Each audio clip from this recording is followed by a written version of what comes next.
अच्छा, क्या है रियली? आपका नाम? अच्छा, तरुण। गुड।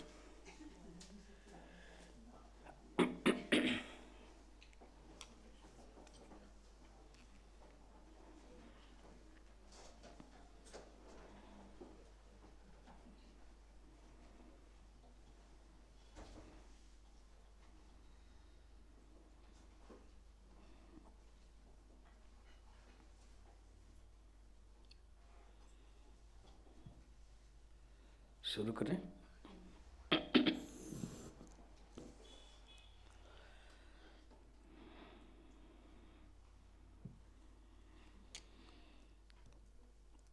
क्लोज योर आइज, आंख बंद, रीढ़ की हड्डी सीधी, दोनों हाथ घुटने के ऊपर, पिछले भाग जो चेयर के हैं उससे थोड़ा सा सटक कर रखें, सीधा बैठे 10 मिनट।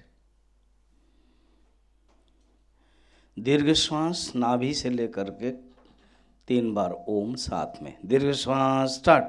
ओ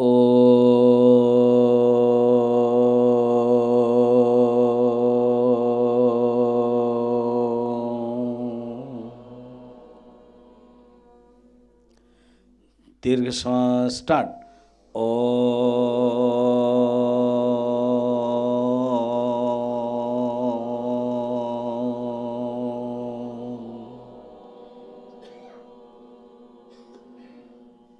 दीर्घ श्वास स्टार्ट। ओ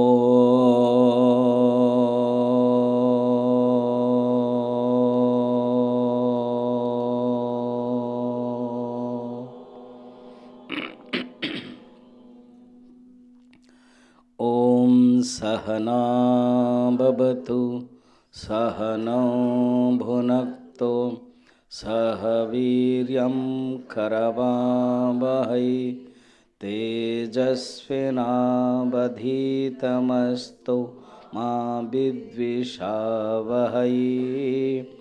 ओम शांति शांति शांति।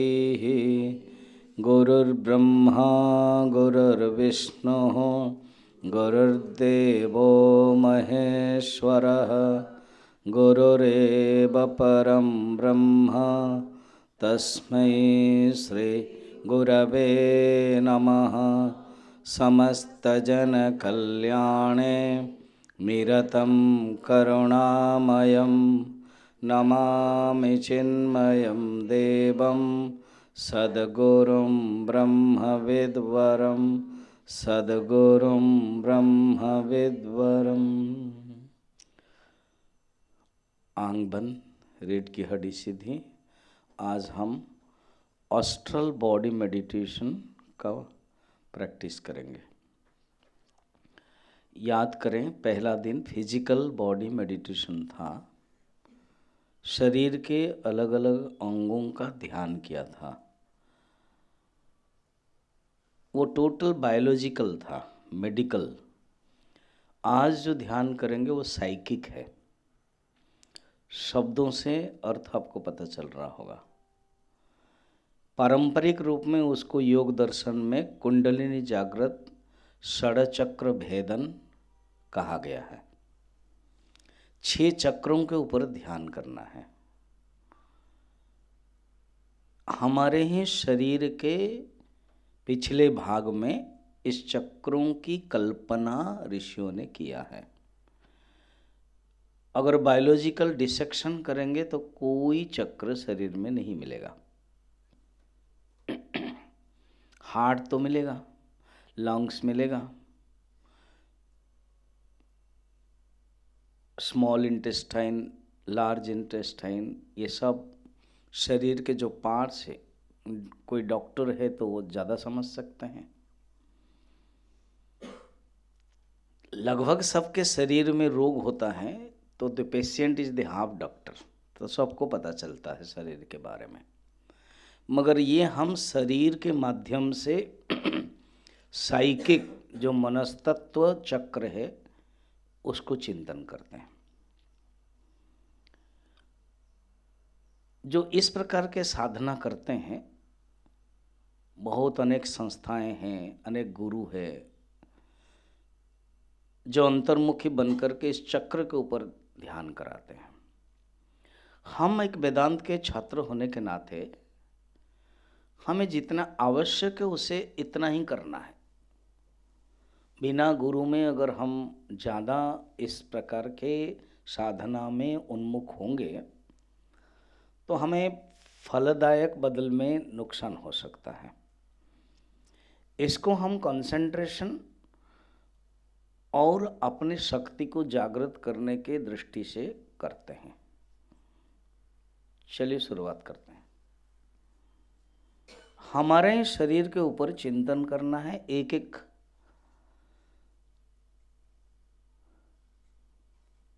चक्र एक एक शरीर के अंगों के पीछे स्थापित है, कल्पना की गई है।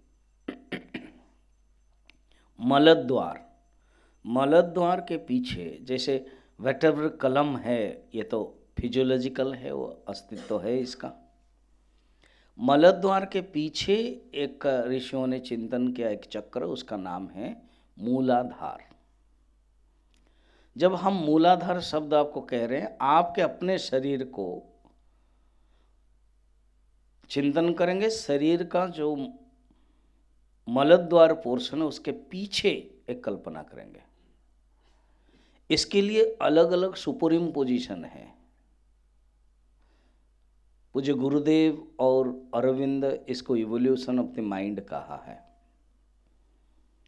जिसके चेतन कॉन्शियसनेस, जिसके लाइफ एनर्जी मूलाधार में है, उसका नाम दिया गया है स्टोन मैन, स्टोन माइंड। पत्थर का मनुष्य है वो। Law of inertia, Newton's law काम करता है। जड़ता, जड़ मनुष्य। जो चेतन की ऊर्जा है वो बहुत विकसित नहीं हुआ है, तो स्प्राउट के रूप में है। मैं अलग अलग शब्द का व्यवहार करता हूं कि आपको कहीं एक शब्द लग जाए, समझ में आ जाए।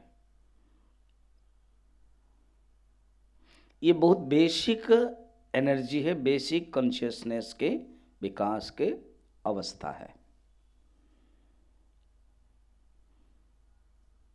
ज़्यादातर लोग इसमें ही हैं। ये भोग से भी और नीचे है।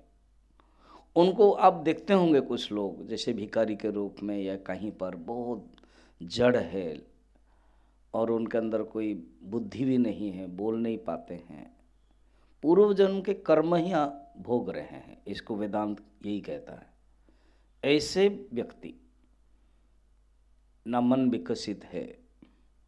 कहीं जब एनजीओ के थ्रू से कोई स्कूल जाते हैं तो बच्चों के जो अविकसित भाव देखते हैं, उस प्रकार के। अभी आगे बढ़ें। हमारे चेतन को हम बढ़ाएं। भागवत में भी वर्णन है इसके बारे में। अलग अलग योग दर्शन तो इसका प्रक्रिया को ही स्वीकार करके आगे बढ़ते हैं। सेकंड जो है स्वाधिष्ठान है, और वो है जो मूत्र शक्ति है, मूत्र यंत्र है, उसके पीछे है।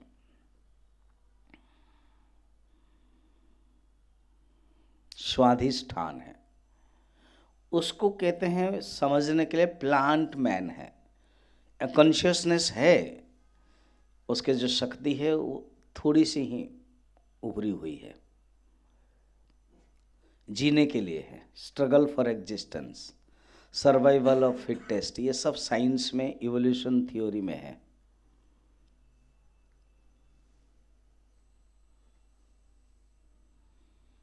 कई लोगों की जो चेतना इसी प्रकार इतनी ही है, जस्ट जी रहे हैं। Why they are living, just they are living, for living cause they are living. Even purpose is not to take food, not to enjoy, not to take pleasure, because they don't know, just living. स्वाधिष्ठान नाम। तीसरा है मणिपुर, ये आएगा नाभि स्थान है। नाभि स्थान के पीछे अपने ही शरीर के अंगों को चिंतन करना है। जैसे आपने अपने नाभि को चिंतन किया, नाभि के पीछे कल्पना करनी है। आयुर्वेद में नाभि का बहुत स्थान माना जाता है। आप लोग लगभग बुजुर्ग हैं, एक दो छोड़ करके, जरूर आपकी दादी माँ जब कोई पेट खराब होता है, कुछ भी होता है, तो वो लेटा करके नाभि में तेल डालते हैं।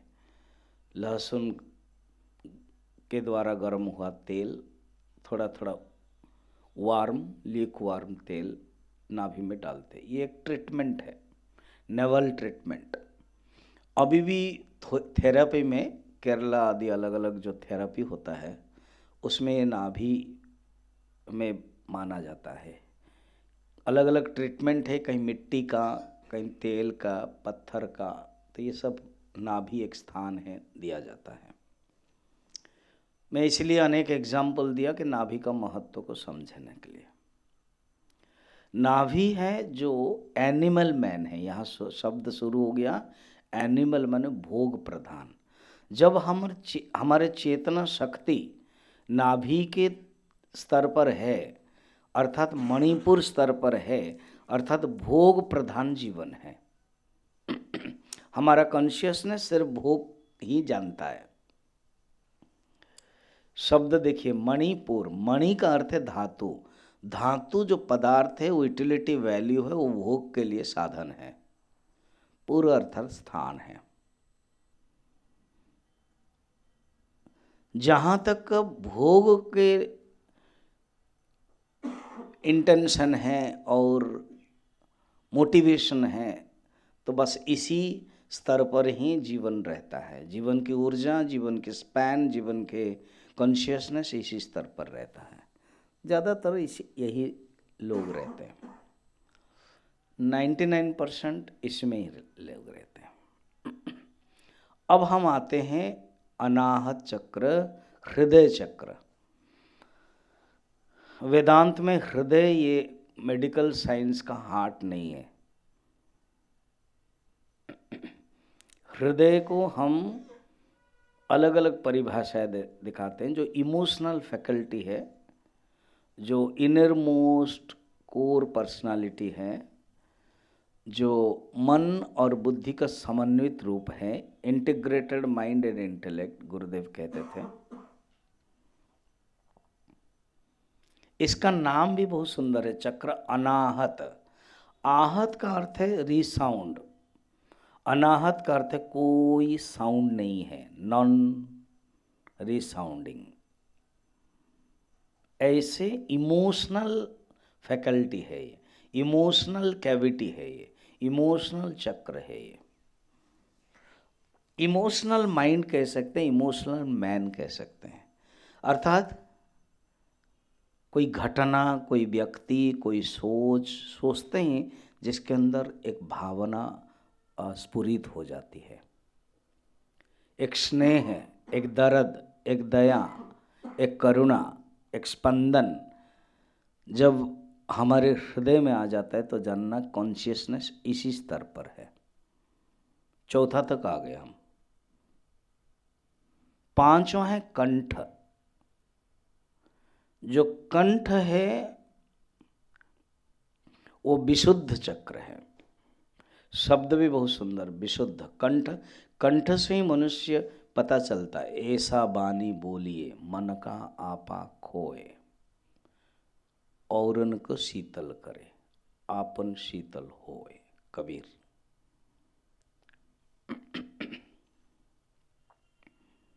रामः दीर्न विभाषते कंठस्तु राजनम। भागवत में नवम स्कंद को कंठ कहा गया है।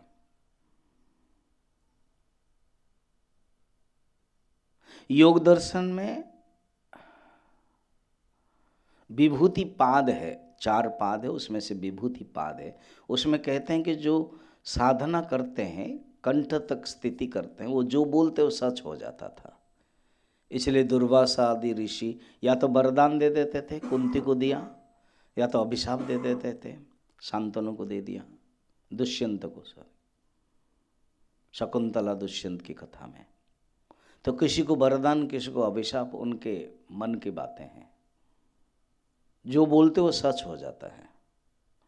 कभी कभी आप अपने अनुभव किए होंगे, कोई गुरु आए और कहेंगे बेटा तेरा ठीक हो जाएगा, हो जाता था।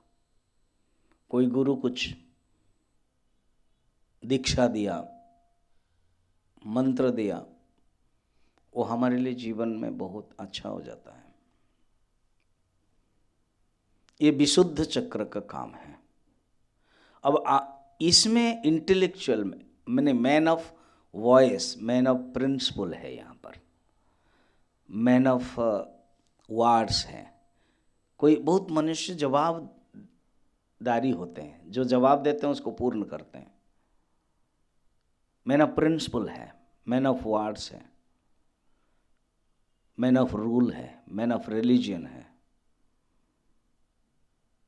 अब चले दो आई ब्रो के बीच में चक्र है ये, जिसमें हम लोग सिंदूर चंदन लगाते हैं, माताएं सिंदूर लगाती हैं और यहाँ हम लोग चंदन लगाते हैं। क्या हमारे हिंदू धर्म की विशेषता है, सोचिए। सिंदूर लगाना एक तो आज्ञा चक्र है ये, अर्थात आज्ञा चक्र को विकसित करने के लिए एक रिलीजन के साथ जोड़ा है ऋषियों ने। द्वितीयतः एक मर्यादा में जोड़ा है कि सिंदूर है मीन्स ये सधवा है, इसके ऊपर कोई आंख उठाकर नहीं देखना चाहिए। जब यही सिंदूर माथा में लगाते हैं तो सधवा का प्रतीक होता है, कि अर्थात I dedicate only to my husband. कितना सुंदर भावना है। इसी को ही सिंदूर ऑपरेशन कर दिया नाम। तो ये आज्ञा चक्र शब्द भी बहुत सुंदर, आज्ञा। कर्तुराज्ञया प्राप्यते फलम, कर्म किम परम कर्म तज्जडम। उपदेश। आज्ञा का अर्थ एक नियम है, मैन ऑफ स्पिरिचुअलिटी। जब हम स्पिरिचुअल पाथ में चलते हैं तो जानना कि ये आज्ञा चक्र विकसित हो गया। आप सवेरे उठ जाते हो, मन में एक भावना है स्नान करो या ना करो, अब चलो क्लास अटेंड करने के लिए। ये जो भावना आपको प्रेरित करती है, वो या आज्ञा चक्र में वो कॉन्शियसनेस विकसित हो गया। अगर आपको भावना प्रेरित नहीं करेगी, नहीं अभी सो जाए, तो अर्थात आप मूलाधार में हैं। आप आते हो, बैठते हो, ध्यान करते हो, अच्छा लगता है, जानना आप आज्ञा चक्र में हो, आईब्रो के बीच में। अब लास्ट है सहस्रार। ऋषियों ने एक सुंदर कल्पना की है, जो चोटी रखा जाता है सिर के जो मध्य भाग, जिसमें बच्चा जब जन्म होता है वो बड़ा सॉफ्ट रहता है, वो वहीं से ही जीवन शक्ति अंदर गई। सहस्रार चक्र। कबीर कहते हैं आकाश मंडल में ओधा कुआं, जहां अमृत का वास, सगूरा झरझर पिया निगूरा जाय प्यास। इसको लक्ष्य करके कहते हैं सहस्रार चक्र। ईशावास्य उपनिषद, अलग अलग उपनिषद वर्णन है। सहस्रार चक्र मीन्स एक कमल का फूल है जिसमें 1000 पंखुड़ियां हैं और उलट हो गया है, और वहीं से अमृत की धार टपकती है। द नेक्टर ऑफ इमोर्टैलिटी, वो टपकती है। अर्थात चेतन, super conscious man, highly evolved spiritual man. भक्तों का लक्षण जो बताया गया है 12 चैप्टर में।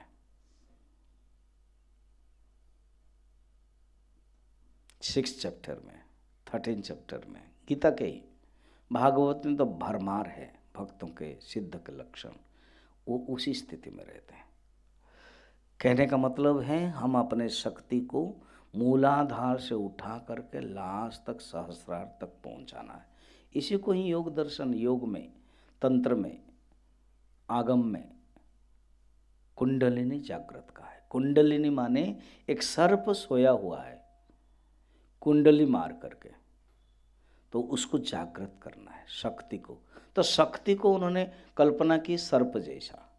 कैसे? उन्होंने देखा जब ऋषि जंगल में देखते थे सांप कैसे सोता हुआ पड़ा रहता है, मगर उसको थोड़ा सा फुतकारेंगे तो उठता है। वैसे ही हमारे अंदर जो शक्ति है सोई हुई है, उसके इस प्रकार के ध्यान से, चिंतन से जागृत कराते हैं। इसी को ही वेदांत कहता है। जब उसी स्थिति में पहुंचते हैं, वो मैं हूँ, ब्रह्म हूँ, अहम ब्रह्मास्मि, सोहम।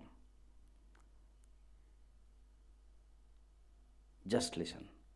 असंगोहम, असंगोहम, असंगोहम, पुनः पुनः सच्चिदानंद रूपोहम, अहमेवाहमव्ययः।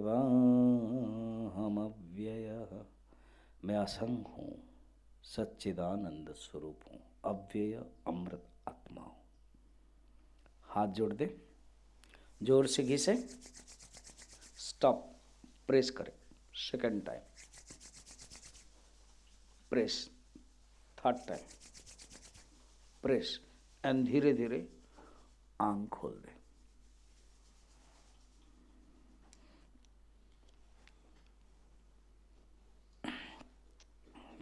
थोड़ा ज़्यादा हो गया समय, मगर ये आवश्यक है।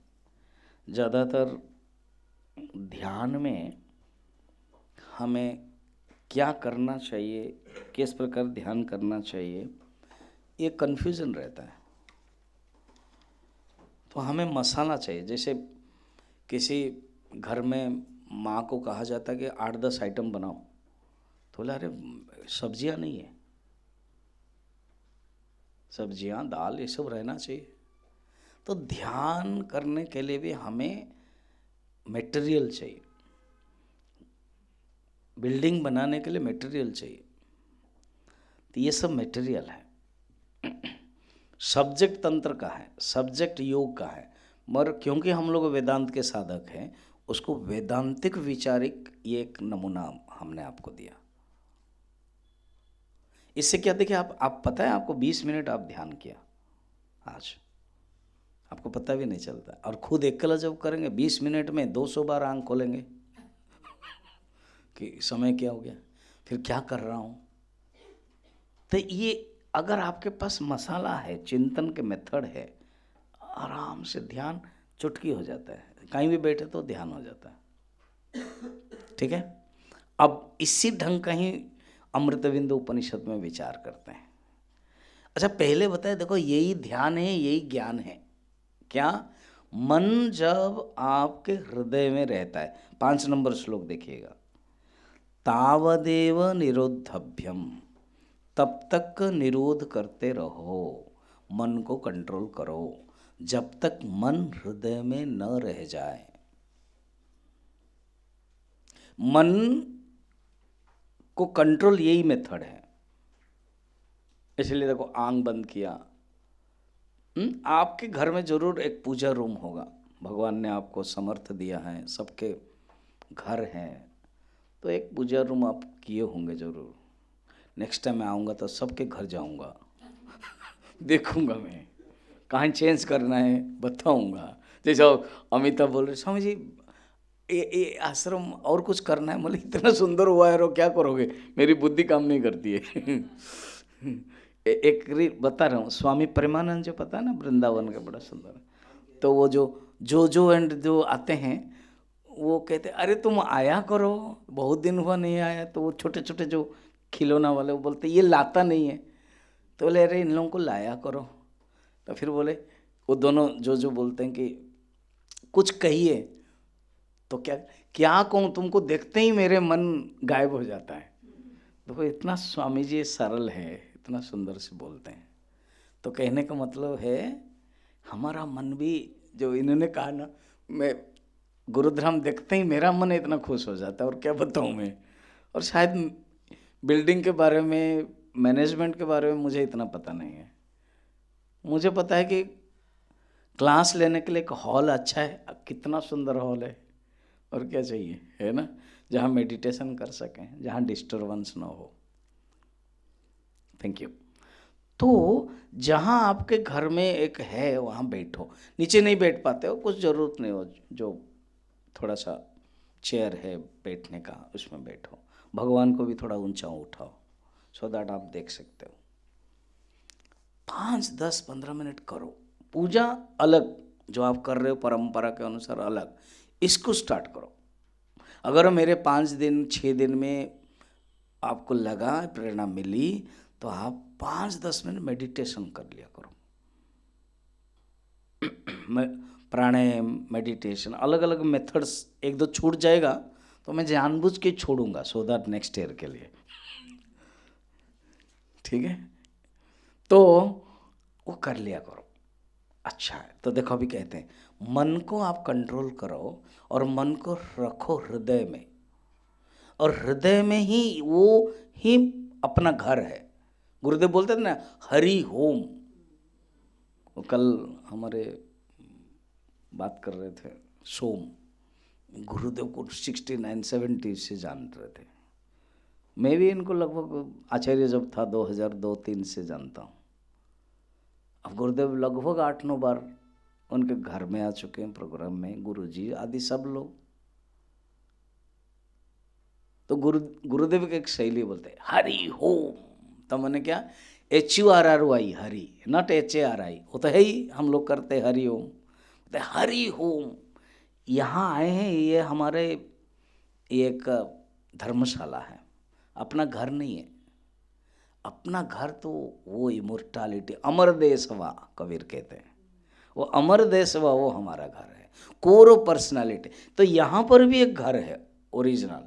अब हमारा घर में वो रहता नहीं है, वो पंछी, वो भाग जाता है, तो उसको लेकर के रखना है, कोर ऑफ पर्सनालिटी। इसको कहते हैं हृदय से। देखना श्लोक कितना सुंदर है, तावदेवम निरोधव्यम यावत हृदय। हृदय का अर्थ है हमारा घर, कोर ऑफ पर्सनालिटी। मन को रखो, यही अगर रख लिया, यही ज्ञान है, यही ध्यान है। अगर इस स्थिति में पहुंच गए, और जानना जब ध्यान करते हैं कभी कभी कोई स्थिति में रुक जाता है, मनुष्य सोचता है यही अच्छा है। निर्विकल्प समाधि में 4 विघ्न आता है, उसमें से एक होता है रसास्वाद, और एक होता है विघ्न अनेक अनेक। तो वो न हो, बड़ा क्लैरिटी देते हैं ये 6 नंबर श्लोक में, ठीक है, पढ़ेंगे। नैव चिन्त्यं न चाचिन्त्यं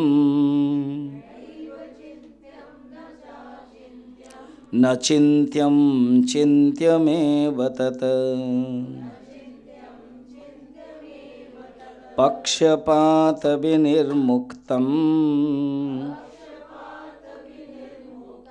ब्रह्म संपद्यते तदा।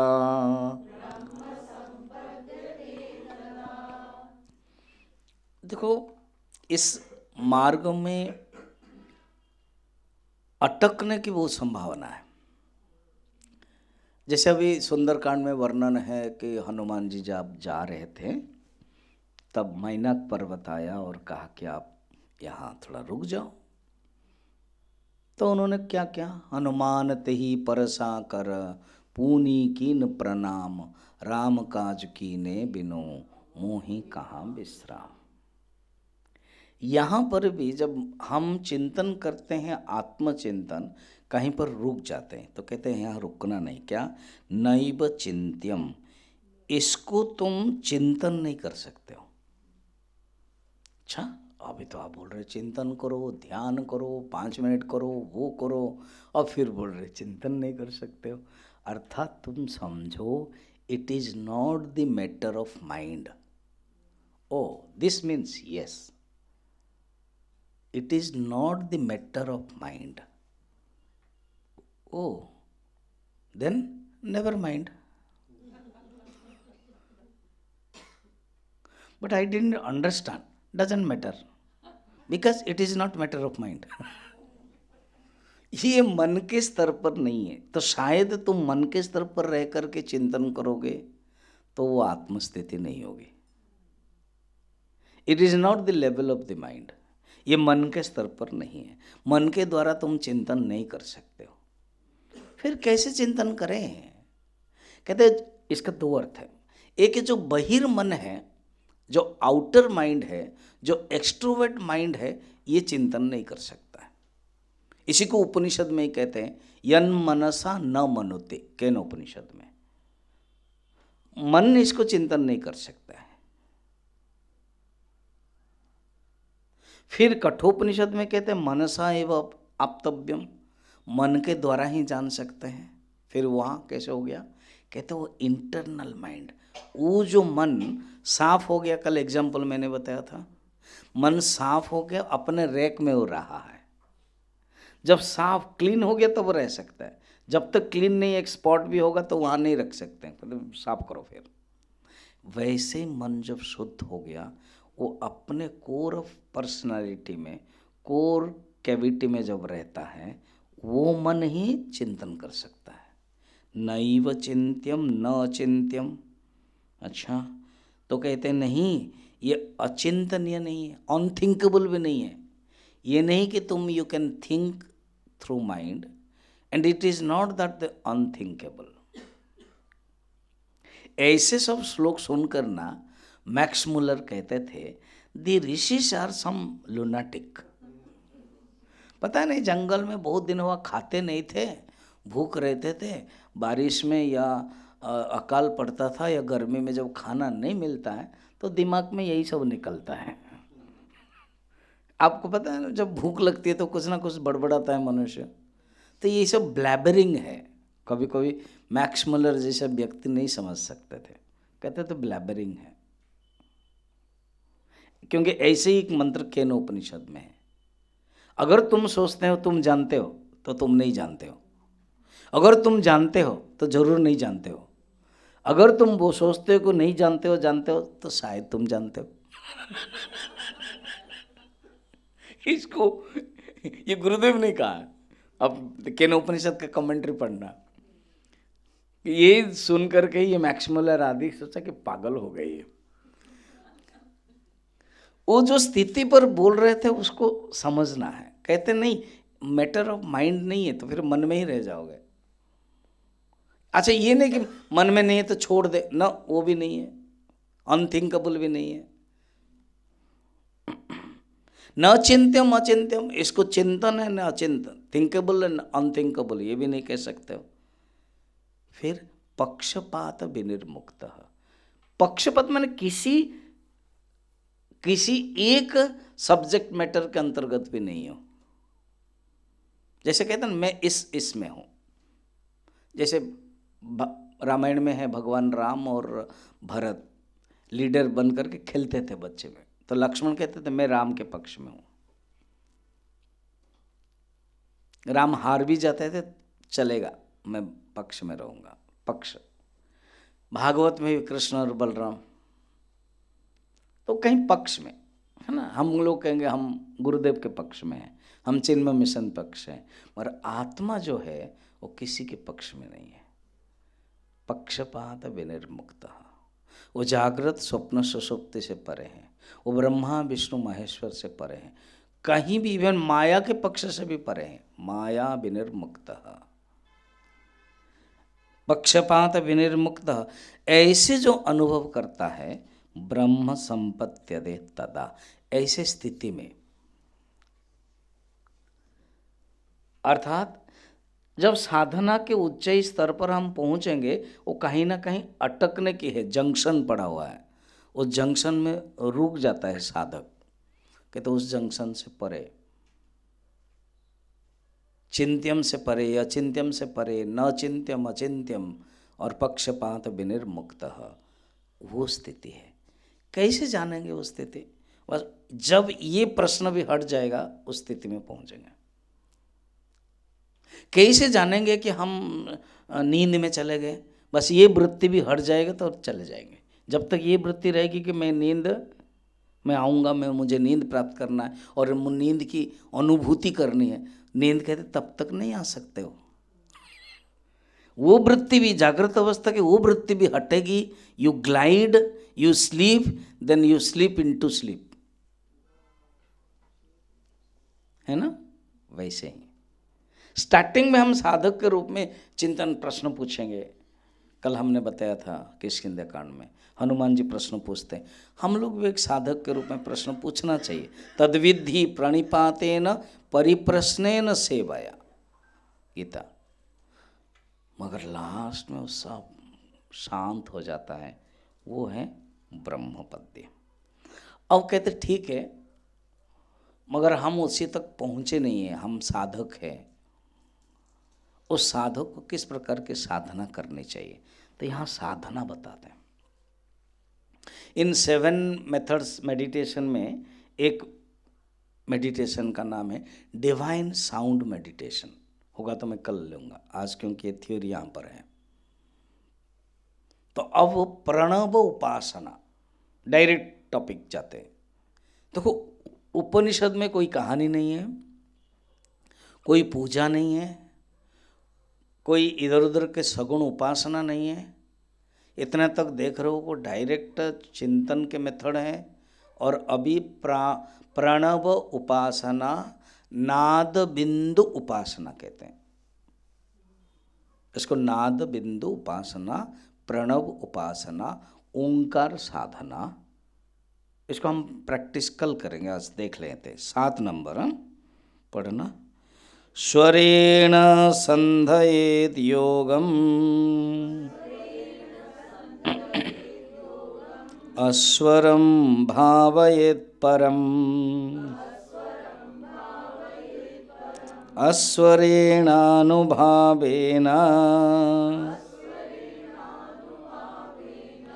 भावो वा भावयिष्यते।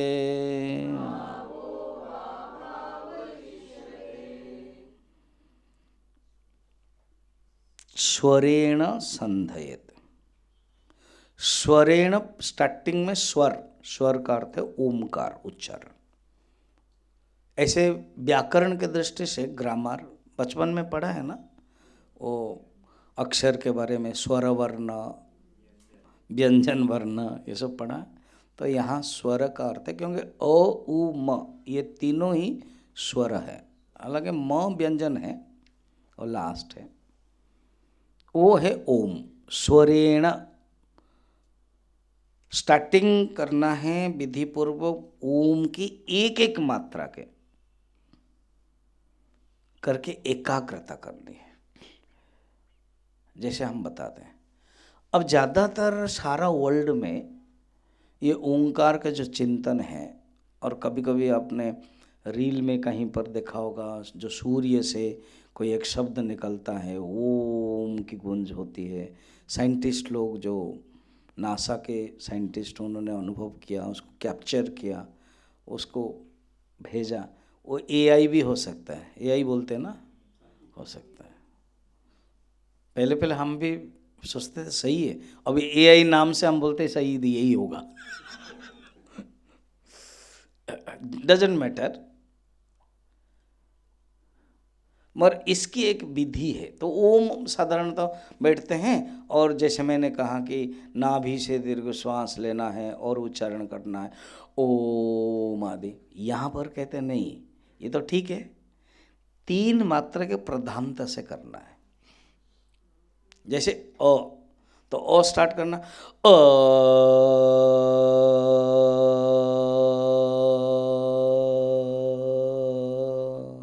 ये अ में हुआ। दूसरा मेथड क्या है, ओ 90% शुरू किया, फिर ओ विल लीड मर्ज इन ऊ 5%, एंड देन ऊ विल मर्ज इन म 5%।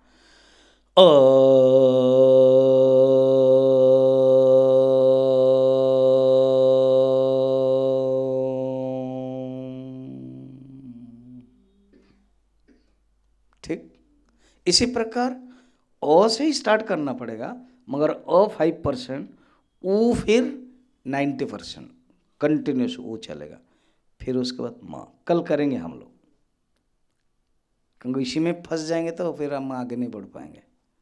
कल 10-15 मिनट दे सकते हैं, इसको प्रैक्टिस करेंगे, फिर आप अपने घर में रोज़ कर सकते हो। फिर बच्चे लोग बोले ददो पगला हो गया है, ओम पता नहीं क्या क्या करते हैं, पहले कुछ करते थे अब ये दूसरा कर रहे हैं। सोचने दीजिए, फिर बच्चे लोग आप जो सिखाओगे ना वो बच्चे लोग भी आके बैठते हैं और करते हैं संस्कार, उनको बोलना नहीं पड़ता है। अगर आप ओम कर रहे हो वो भी ओम वो भी करेंगे, है ना। तो संस्कार है जो अच्छी चीज़ करना चाहिए। हम ओम का प्रैक्टिस नहीं करते और जापानीज चाइनीज़ लोग वो बैठ करके ज़्यादा करते हैं और फिर वो कुछ नाम अलग दे देते हैं और हम लोगों से धूम पैसा लेते हैं। एक एक 7 दिन का अटेंड करोगे तो इतना डॉलर्स पड़ेगा। चीज़ें सब हमारी हैं। फिर मकार प्रधान, तो अकार उकार मकार प्रधान से ओम का ध्यान करो। अच्छा, उसके बाद और चिंतन करो। ओ सृष्टि, उ स्थिति, म लय, अ ब्रह्मा, उ विष्णु और म शिव जी। जागृत अवस्था, स्वप्न अवस्था, सुषुप्ति अवस्था। कल एक सुंदर भजन भी है, ओंकार जप लेना ये जीवन बनाना, ये जीवन ओंकारा, ये जीवन ओंकारा, यह कार है सृष्टि का मूल, उकार मध्य स्थान, मकार प्रलय का ये जीवन ओंकारा। आप बोला कल गाऊंगा तो अभी गा लिया, अभी ये एडवर्टाइजमेंट है। कल मैं गाऊंगा और आप गाओगे, आप फॉलो करोगे, ठीक है। हर चीज़ के एडवर्टाइजमेंट होता ना, सैंपल कॉपी दिया जाता है ना। आप कभी वो ऊटी आदि से वो जाते हो कॉफ़ी पीने के लिए, वो पहला वाला जो कॉफ़ी है वो टेस्ट है, आप पी सकते हो, है ना। तो ऐसे ये टेस्ट वाला कल हम गाएंगे, आप लोग भी गाओगे, कल हम प्रैक्टिस करेंगे। अभी क्या कह रहे देखो, ये करने के बाद कहते हो अमात्रा में चला जाओ। ओम ये मात्रा है, 3 मात्रा है, फिर मिला करके संयुक्ताक्षर हो गया। अर्थात शब्द से अशब्द, स्वर से अस्वर जाओ। अर्थात उसमें ना कोई शब्द है, ना कोई सृष्टि है, ना कोई स्थिति है, ना कोई लय है। वो पक्षपात विनिर्मुक्त, जो कहा था 5 नंबर ना 6 नंबर में, उसी को ही यहाँ पर एक्सप्लेनेशन कर रहे हैं। उस तत्व को अनुभव करो। स्वरेण संधयेत योगम अस्वरम भावयत परम अस्वरेणानुभावेन। ऐसे अस्वर स्थिति में पहुंच करके परम ब्रह्म को प्राप्त कर सकते हो और अंत में उस तत्व को अनुभव कर सकते हैं। और उसमें अभाव हो जाता है। क्या अभाव हो जाता है? न अविद्या का अभाव, अज्ञान का अभाव, अहंकार का अभाव, समस्त द्वंद्व का अभाव, द्वंद्वातीत, ये चरम स्थिति है। और अंतिम में ब्रह्म ही शेष बचता है और कुछ नहीं। जब सब हटाओगे तो बचता है ब्रह्म ही। अवशेष न्याय कहते हैं उसको, अंतिम न्याय कहते हैं। एक एग्जाम्पल से बताता हूँ तभी समझ में आएगा। जब देश पराधीन था तो वो अंग्रेज लोग सब, वो कलेक्टर आदि सब एक एक जगह पर जिलापाल के रूप में रहते थे, कोर्ट भी वही संभालते थे। एक गांव के नौकरानी काम करती थी, उसके पतिदेव को और उसके 7 लोगों को ले लिया, जेल में डाल दिया कुछ गलती है। वो रोने लगी। वो लोग भी हिंदी समझते थे, तो कहा क्या हुआ, ऐसे ऐसे। ठीक है, मैं कल पुलिस को बोलता हूँ, जितने सब बंद करके रखा है सबको ले आए, और तुम आना, तुम्हारा जो पतिदेव है वो पहचान कर लेना, मैं उसको मुक्त कर दूंगा। अब कलेक्टर जज बैठे हैं, बाकी सब खड़े हैं, लगभग 10। तो पत्नी को बुलाया, वकील, सरकारी वकील कहता है कि तुम अपना पहचानो पति को। पहला नंबर, वो मुखौटा खोलना पड़ता है, खोला, और ये भी घूंघट दिए, हिंदू नारी है। तो धीरे से देखे, ये है। सेकंड, थर्ड, अब मैं जल्दी कर देता हूँ, 9th, उसके बाद वकील ने नहीं पूछा, क्योंकि जो 10वां है वो जरूर इसका पति है। इसको बोलते परिशेषम न्याय। समझ में आई? 10वां को दिखाने के लिए बताना नहीं पड़ेगा, पूछना नहीं पड़ेगा, शब्द नहीं है। जब सब हट गया, जो बचा, जागृत अवस्था नहीं है, स्वप्न अवस्था नहीं है, सुषुप्ति अवस्था नहीं है, जो बच गया वो तुरीय अवस्था है। स्थूल शरीर नहीं, सूक्ष्म शरीर नहीं, कारण शरीर नहीं है, तीनों शरीर जो व्यतिरिक्त है वो ओमकार स्थिति ब्रह्म पद है, परिशेषण न्याय। तो यहाँ कहते जो बच जाता है वो स्थिति है। वो कैसा स्थिति है? वो निर्विकल्प है। 9 नंबर, एम आई करेक्ट? नहीं, 8 नंबर ना, कौन सा? 8 नंबर। तदेव निष्कलं ब्रह्म निर्विकल्पं निरंजनम् तद्ब्रह्माहमिति ज्ञात्वा ब्रह्म संपद्यते ध्रुवम्। जो बच जाता है वो ब्रह्म है। उसका लक्षण तो थोड़ा समझाइए। कहते हैं वो निष्कलम, कोई कलंक नहीं, कोई कला नहीं है, कोई वासना नहीं है। कला यहाँ पर वासना। वो ब्रह्म निर्विकल्पम, कोई विकल्प नहीं है। यानी कि 2 चीजें हैं, वो एक ही है, एकम एव अद्वितीय ब्रह्म। इसको समझने के लिए मैं पुराणों की कथा ले रहा हूँ, रामचरितमानस, रामायण के। आसान हो जाती है कथा से समझने के लिए, क्योंकि प्रवचन में ना वो तत्व याद नहीं रहते हैं, कहानी याद रहती है। नेक्स्ट टाइम स्वामी जी वो कहानी आपने बताई, अभी भी जब मिलते हैं ना भिक्षा में, बोलना वो कहानी अच्छा था आपकी। अच्छा, अब कौन सी कहानी अच्छी है, कौन सी कहानी बुरी है, वो सोचना पड़ेगा। तो कहानी से समझ जाते हैं। मनु और शत्रुपा, उन दोनों ने भगवान को पुत्र रूप कामना करने के लिए तपस्या किया। घोर तपस्या के बहुत समय के बाद भगवान प्रकट हो गए। और भगवान को मांगे कैसे कि आप पुत्र बन करके आओ। शत्रुपा तो बड़े खुश से भगवान को देख रहे। जो माँ लोग होते हैं ना, वो भावनात्मक है। वो जो हमने बताया था ना, अनाहत चक्र है, वो ज़्यादातर वो भावनात्मक है। वो जब भावना होती है शब्द कम हो जाता है, शब्द नहीं होता है। तो वो भावना में भगवान को देख रही है, निहार रही है, इनको मैं पुत्र रूप में पाऊँ, ऐसे सोच रही है। अब ये जो मनु है, उन्होंने कहा कि प्रभु, हाँ, हमारे मन में बहुत ही लालसा है, इच्छा है, ना बताइए, ना संकोच होता है, ना बताइए ना। आप उलट कर दिया थोड़ा, आप पुत्र बन करके आओ ये बोलना था, मगर मोहित हो गए भगवान के रूप से। कहते पता नहीं ये आएंगे कि नहीं है, इसलिए कहते आपके जैसा पुत्र चाहिए।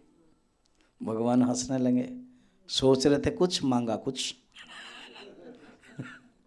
तो भगवान ने कहा ठीक है, आपने जो मांगा है बड़ा डिफिकल्ट वर है, मेरा जैसा मैं कहाँ से लाऊं, क्योंकि मैं एकमेव अद्वितीय हूं, मैं अकेला हूं। देखो कहानी है मगर सिद्धांत है। तो मैं एक हूं, मैं तो अकेला हूं, सारा वर्ल्ड में एक ही हूं, मैं कहाँ से लाऊं। इसलिए एक काम करता हूं, मैं ही आता हूं, मगर कोई अगर कोई मांगे दे नहीं पाए, तो आपने मांगा मेरा जैसा, और मैं नहीं दे पा रहा हूं, मैं आ रहा हूं, इसलिए मैं 3 बार आऊंगा आपके पास, आपके पुत्र बनकर के 3 बार आ जाऊंगा। तो मनु शत्रुपा के पुत्र बनकर के 3 बार आ जाते हैं। अदिति कश्यप से वामन भगवान, फिर दशरथ कौशल्या राम, और वसुदेव देवकी कृष्ण, ऐसा। तो एकम एव अद्वितीयम, वो कौन है ना, वो निर्विकल्पम निरंजनम, अंजना भी नहीं है। विकल्प ये मन का धर्म है, और अंजनम ये वासना का धर्म है। वासना मन स्थूल सूक्ष्म से परे है। तद ब्रह्म अहम इति ज्ञात्वा, हमें जानना क्या है, अहम ब्रह्मास्मि। 4 वाक्य आपको पता है ना, क्या? Very good, good boy. हाँ हाँ हाँ हाँ हाँ हाँ, अच्छा ठीक, बढ़िया, सुंदर। हाँ, अभी मैं उसको सिस्टमेटिक समझा रहा हूँ। ऋग्वेद का जो मंत्र है ऐत्रेय उपनिषद से प्रज्ञानम ब्रह्म है। ऋग्वेद अर्थ है ब्रह्म की परिभाषा है, लक्षण वाक्य है, पारिभाषिक वाक्य है। ब्रह्म कौन है ना? प्रज्ञानम, consciousness is Brahman, Brahman is consciousness. ठीक। फिर सामवेद का छांदोग्य उपनिषद है, उद्दालक अपने पुत्र को कहते हैं तत्त्वमसि। 9 बार कहा है छांदोग्य उपनिषद का 6 चैप्टर में ये बताया गया है। ये 4-5 दिन में खत्म नहीं होने वाला, मिनिमम 15 दिन चाहिए उसको, बहुत लंबा है। तो वो है तत्व, 9 टाइम्स कहा तत्त्वमसि, तत्त्वमसि वो तुम हो, ये उपदेश वाक्य कहा गया। फिर अथर्ववेद, मांडुक्य उपनिषद, अयमात्मा ब्रह्म। वो जो ब्रह्म आपने कहा वो कहीं दूर में है क्या? नहीं नहीं, यही आत्मा ही ब्रह्म है। ये जो तुम्हारा आत्मा है वो ब्रह्म है, अयम आत्मा ब्रह्म। इसको कहते अनुसंधान वाक्य, रिसर्च करोगे, अनुसंधान करोगे, प्राप्त करोगे।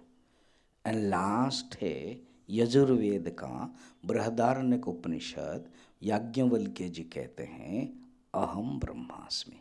ये है अनुभव वाक्य है। अल्टीमेटली बाकी सब महावाक्य का अलग अलग प्रक्रिया के माध्यम से लास्ट में अनुभव क्या करना है? अहम ब्रह्मास्मि। तो अहम ब्रह्मास्मि ये श्लोक है। तत् ब्रह्म अहम इति ज्ञात्वा ब्रह्म संपद्यते ध्रुवम। ध्रुवम माने अच्छी तरह से, श्योरली, डिटरमिन,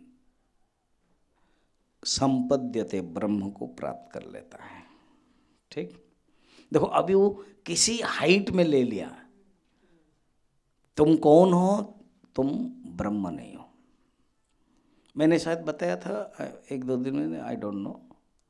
अभी क्या है, हमारे जो अनुभव होता है, जो वाक्य में इंटरेक्टिव वर्ल्ड में हम तुरंत में शर्मा वर्मा आदि सब हो जाता है, व्यवहार करें, और व्यवहार करते समय ये अनुभव रहे कि मैं ब्रह्म हूँ। जैसे मैंने उस दिन बताया था, एक घटाकाश है, पॉट है, उस पॉट में कोई पानी नहीं है तो घटाकाश है। अब उसमें पानी डाल दिया तो क्या हुआ?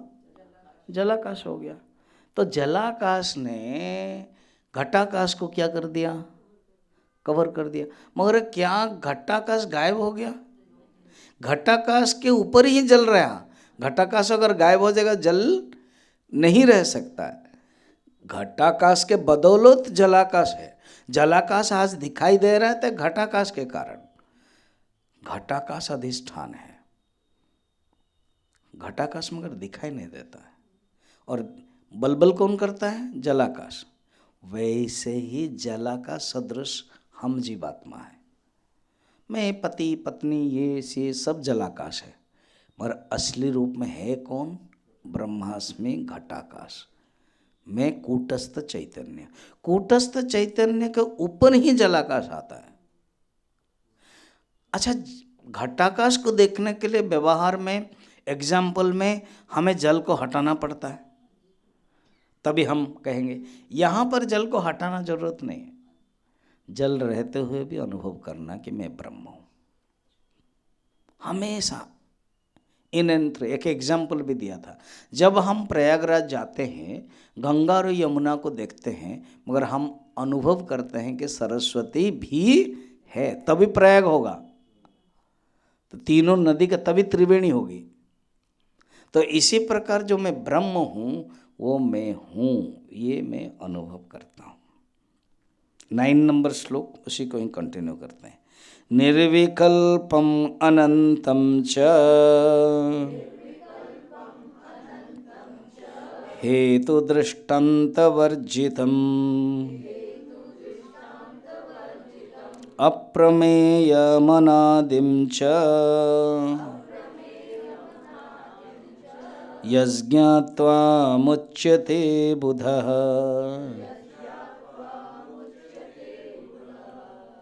बार बार उसी स्थिति को चिंतन करने की प्रक्रिया है।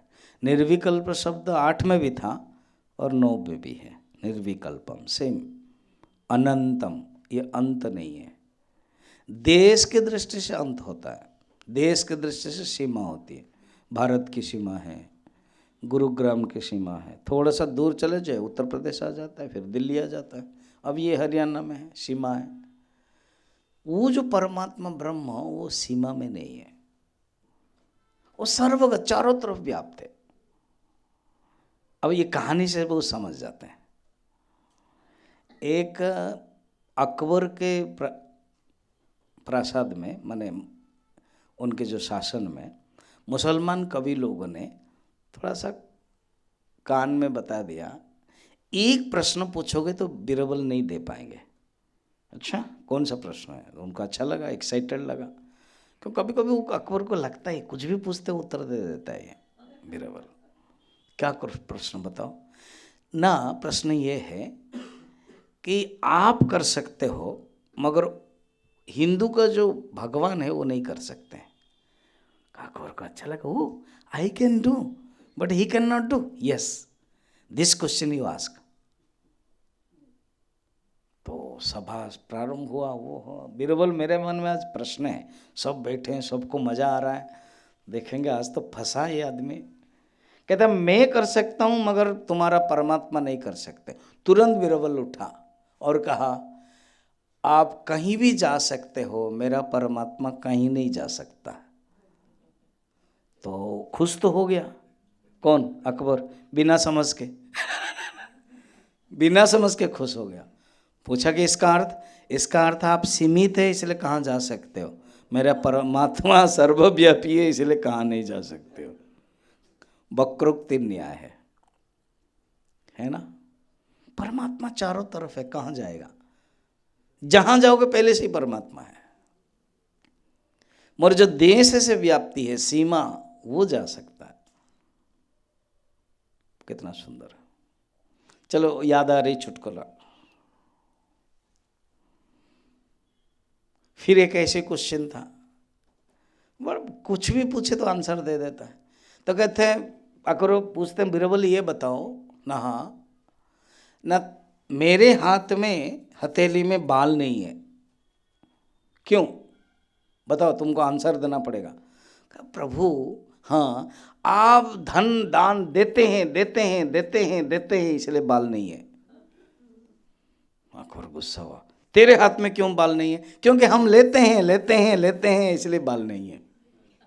और इन लोगों के हाथ में क्यों है? क्योंकि ये लोग ऐसे हाथ हिलाते रहते हैं हिलाते रहते हैं हिलाते रहते हैं इसलिए बाल नहीं है। मलते रहते हैं, आप देते हो मैं लेता हूं, देख करके इतना जलते हैं इसलिए मलते हैं इसलिए हाथ नहीं है। तो कौन जीतेगा बीरबल को? जो ज्ञानी है वैसे ही होता है। पक्षपात विनिर्मुक्त हे तो दृष्टांत वर्जितम, कोई कारण नहीं है, कोई दृष्टांत नहीं दे सकते हो। एक ही तो है दृष्टांत देने के लिए, वो होना चाहिए और दूसरा होना चाहिए। दृष्टांत एक होना चाहिए और खुद जिसके लिए दे रहे हो। दृष्टांत विवर्जितम, हे तो कारण भी नहीं है, वो अकारण कारण। अप्रमेयम अनादिम, इसको कोई प्रमाण में भी नहीं जान सकते। अप्रमेय, उसको माप नहीं सकते। अनादि, वो अनादि है, आदि नहीं है। यज्ञात्वा मुच्यते बुधः, ऐसे जो जानते हैं वो मोक्ष होते हैं। ये जो 10 नंबर श्लोक, इसी को करके आज बंद करते हैं। ये जो 10 नंबर श्लोक बहुत उपनिषद में है, मांडुक्य में भी है, योग वशिष्ठ में भी है, बड़ा प्रसिद्ध है। अर्थात सब नेगेट कर रहे हैं।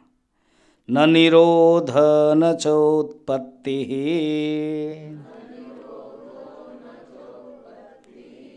न बद्धो न चासधकः, न मुमुक्षुर्न वै मुक्तः, इत्येषा परमार्थता। इस परमात्मा, ये परमात्मा की शक्ति है, इसमें निरोध नहीं है। निरोध माने कंट्रोल नहीं है, कंट्रोल मन की स्थिति है, वो कंट्रोल से परे है। देखो जो मालिक है किसी कारखाना का, उसको कौन कंट्रोल करेगा? वो खुद कंट्रोल से परे है, तभी वो मालिक हो सकता है। तो वो स्थिति है, वो मालिक है, परमार्थ है, उसको कंट्रोल नहीं करते हैं। न च उत्पत्ति, वो उत्पत्ति नहीं होता है, न प्रवृत्ति, प्रवृत्ति भी नहीं है, न बद्ध न बंधन में नहीं है, न साधक, साधक कोई प्रक्रिया प्राप्त करने की प्रक्रिया में भी नहीं है वो, न मुमुक्षु हो, स्टार्टिंग में कोई मुमुक्षु होता है, वो तो मोक्ष स्वरूप है। न मुक्त हो, उसको मुक्त भी नहीं कहते, नित्य मुक्त है। इसलिए गुरुदेव का 108 में लास्ट वाला क्या पढ़ते हैं हम लोग? नित्य शुद्ध मुक्त स्वरूप, वो नित्य मुक्त है। ऐसे नहीं कि बंधन में था अभी मुक्त हो गया, नहीं, कुछ भी एट्रीब्यूट नहीं है, नॉन एट्रीब्यूट, एट्रीब्यूटलेस वो स्थिति है। ऐसे चिंतन करना है, ये हाईएस्ट चिंतन है। कठिन लगता है जब चिंतन करने के लिए, और यही स्थिति है, यही परमार्थता। देखो छोटी सी उपनिषद है, लग रहा है अमृत बिंदु उपनिषद, सिर्फ 22 श्लोक है, और कैसे स्थिति में है। नो अटपट, नो चटपट, नथिंग, डायरेक्ट स्ट्राइक कि मैं उस स्थिति में हूँ। पहले मनो ही स्टार्ट कर दिया 1-2 श्लोक में, देन ऊपर पूरा उठा लिया। ऐसे स्थिति में ओम पूर्णमदः पूर्णमिदं पूर्णात् पूर्णमुदच्यते पूर्णस्य पूर्णमादाय पूर्णमेवावशिष्यते। ओम शांतिः शांतिः शांतिः। हरि ओम श्री गुरुभ्यो नमः। हरि। आज 27 हो गया, तो क्लास 2 दिन है अमृतविंद, और किष्किंध्याकांड 3 दिन है, ठीक है। हरिओम। एक्सटेंशन, नो एक्सटेंशन क्योंकि वो एक्सटेंशन से परे है वो